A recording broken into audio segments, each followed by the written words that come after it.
Bonjour à tous, nous nous retrouvons aujourd'hui pour une fiche d'acupuncture sur le Vendoumaï, Bairui.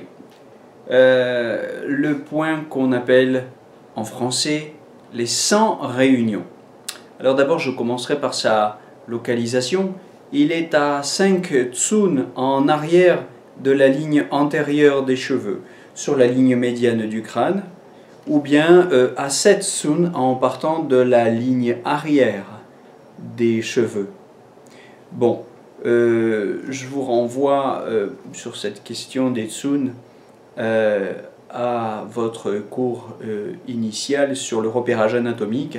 Vous savez que de la ligne antérieure à la ligne postérieure des cheveux, selon la ligne médiane qui traverse le crâne par le milieu, il y a 12 tsun.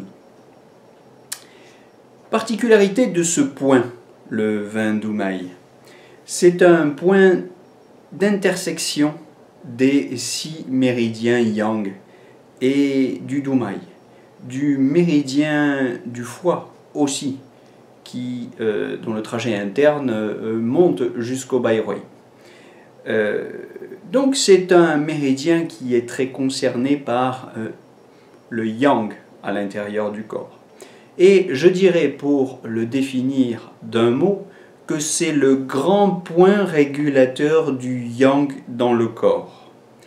Il permet de l'abaisser, hein, on l'utilise en dispersion, en acupuncture, dans cette optique-là.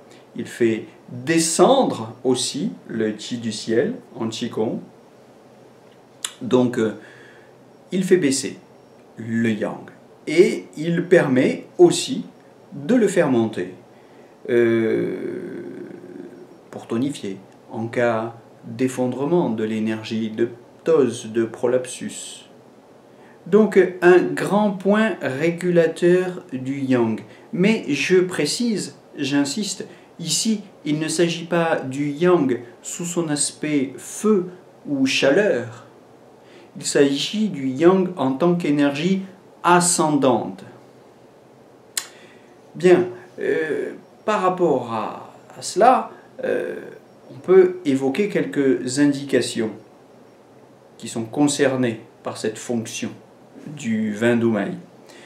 Toutes les maladies de la tête, maladies neurologiques, bon, on peut parler aussi des simples maux de tête, on peut parler de tous les troubles psychologiques ou psychiatriques qui sont concernés par ce point. Évoquons l'hypertension, les vertiges, les ptoses, les prolapsus que j'ai déjà évoqués, toute pathologie qui procède ou d'un vide ou d'une plénitude, puisque c'est un point qu'on peut aussi bien tonifier que disperser.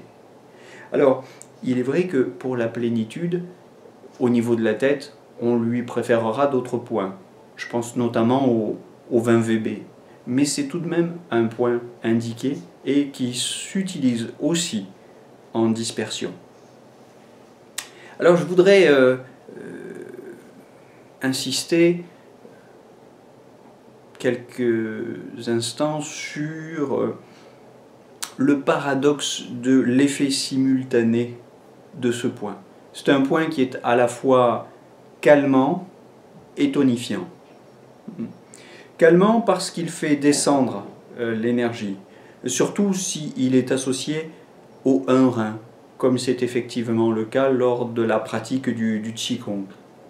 Et c'est en même temps un point tonifiant parce que c'est le qi du ciel qui descend par ce point, c'est lui qui vient renouveler. C'est par lui que le qi du ciel vient renouveler et remplir. Et vous vous souvenez que même en acupuncture, la tête ronde de l'aiguille en haut du manche est faite pour capter cette énergie céleste.